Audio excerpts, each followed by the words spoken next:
জয় মা চাঁদিনী মা, জয় বাবা শিব বাবা। আমি বর্ণালী আপনাদের সঙ্গে নিয়ে এসছি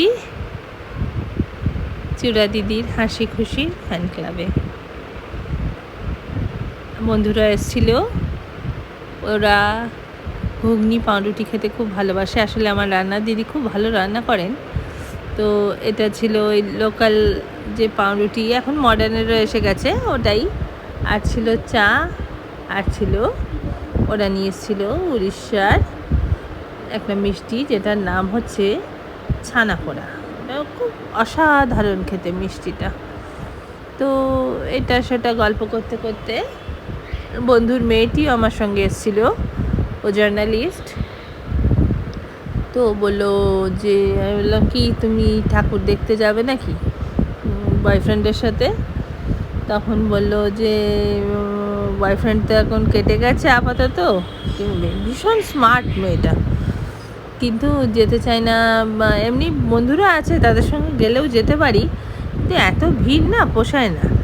আর কিছু বয়স্ক লোকেরাও মানে এই সময়টার, জানো তো মাসি, এই সময়টার কি সুযোগের সদ্ব্যবহার করতে চায়। এমন কীরকম? তখন বলে এই মানে ভিড়ের ভেতরে আর কি।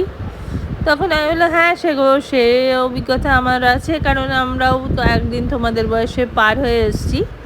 হ্যাঁ, তো তখন ও হাসলো। তখন আমি বললাম শোনো, একটা গল্প বলি তাহলে। গল্পটা আমার ছেলে আমাদের বলেছিল, তখন মা বেঁচে ছিলেন, মাও খুব হেসেছিলেন। তো বলছে যে কোর্টরুম, ও যেহেতু অ্যাডভোকেট, ও কোর্টে যেতে লাগে। তো কোর্টরুমে একটা কেস উঠেছে যে একটা বয়স্ক ভদ্রলোক মানে ইভ টিজিংয়ের জন্য তার কেস চলছে আর কি। তখন জজ সাহেব বলছে, হ্যাঁ আপনি এই বুড়ো বয়সে এসব করেছেন, এগুলো তো কোনো মতেই ক্ষমা করা যায় না, এটা তো ক্ষমার অযোগ্য কাজ করেছেন।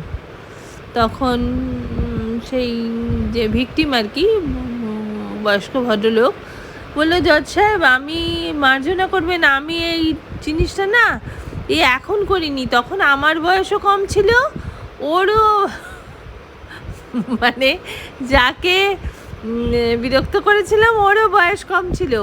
দেখুন, ও নাতি নাতনি নিয়ে কোর্টরুমে এসছে। এখনকার কথা না, ওকে জিজ্ঞেস করুন।